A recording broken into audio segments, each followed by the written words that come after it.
First tonight.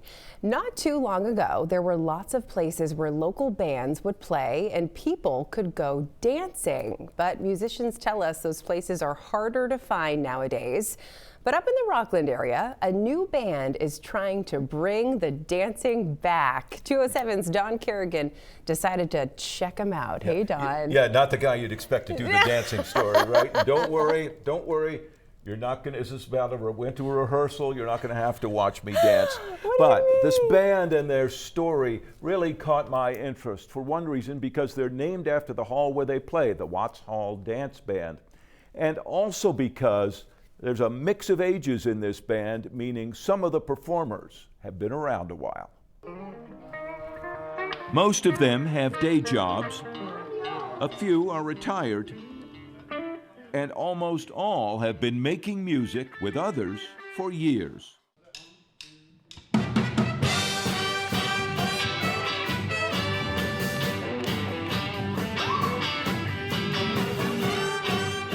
Alan Hinsey got this all started about 2 years ago, deciding after decades of not playing, it was time again to dig out the drums. So I put a note on the Midcoast message board, Facebook, and said, hey, here's what we're doing. And I told them what I was doing, what kind of band I was looking to form. Susan Davenport signed on to sing.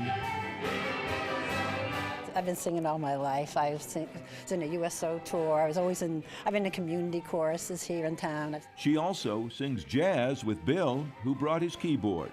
Bass player Art Grinnell was interested, even though Alan had wanted players to audition. Yeah, I gave him a call, and I'm like, dude, I can play some bass, but I'm not interested in trying out. So if you want someone to try out, then I'll just hang up. But he says, oh, no, I don't. You're my man. And we've been together ever since. His son, Sam, joined in on guitar and vocals and has become a leader. How much fun are you guys having with this? I mean, on a scale of 1 to 10, it's an 11 for sure. Together, they created the Watts Hall Dance Band.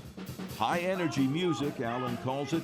Music to make the crowd feel like dancing. People were dancing? The people were dancing, and what we always say is if you're not hot and sweaty by the end of the night, we did something wrong. They picked up lead guitar player Tommy Hanna, a lobsterman with a music degree. And it's been invaluable for me to meet these guys and play with them, and I've grown a lot as a musician from this group. And they have something many bands do not: horns. Sax player Dwight Burns, a retired policeman, was the first. So I was the only horn I sat in, and one horn in a band like this is kind of like a duck, single duck in a pond. It's just a quacking. So I said, well, how about if we get some more horns?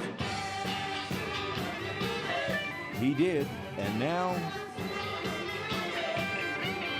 they have a horn section, which was music to the ears of Genevieve Gauss, who had moved to Rockland from Arizona. I had a band similar to this in my hometown, and I felt like I found my people, because I used to be in a big band with horns and multiple singers singing harmonies, and I felt like I was back home again. And playing and practicing in Thomaston's old Watts Hall gave the band its name. How good are you? How good are we? We're pretty good. We're pretty good. We started out okay, we became good, and now we're pretty good, I think. I think it's pretty darn good. It's pretty darn good. It is. I like it. They practice every week, we were told, and work to get the vocals just right. It's so much fun. Especially with Genevieve joining us. She's just really kind of fine-tuned our harmony, and it's just made it. She's got the ear.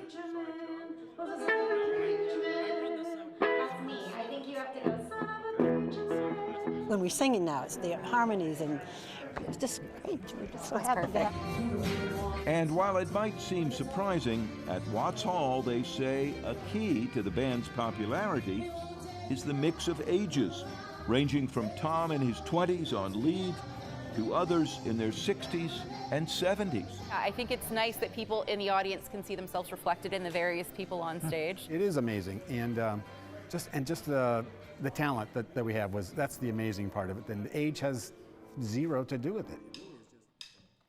And for all of them, the music, the show, the crowd dancing, the fun of playing together, they say, makes it all immensely worth doing. I can watch the people have fun, and that's, for me, that's the best part, is they're out there, they're just moving to the music and rocking, and we're blowing.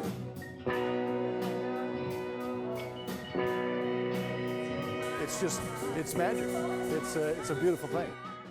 And in this old hall above Main Street, once again, there is music and dancing. A lot of fun to listen to those folks, and they're clearly really enthusiastic about it.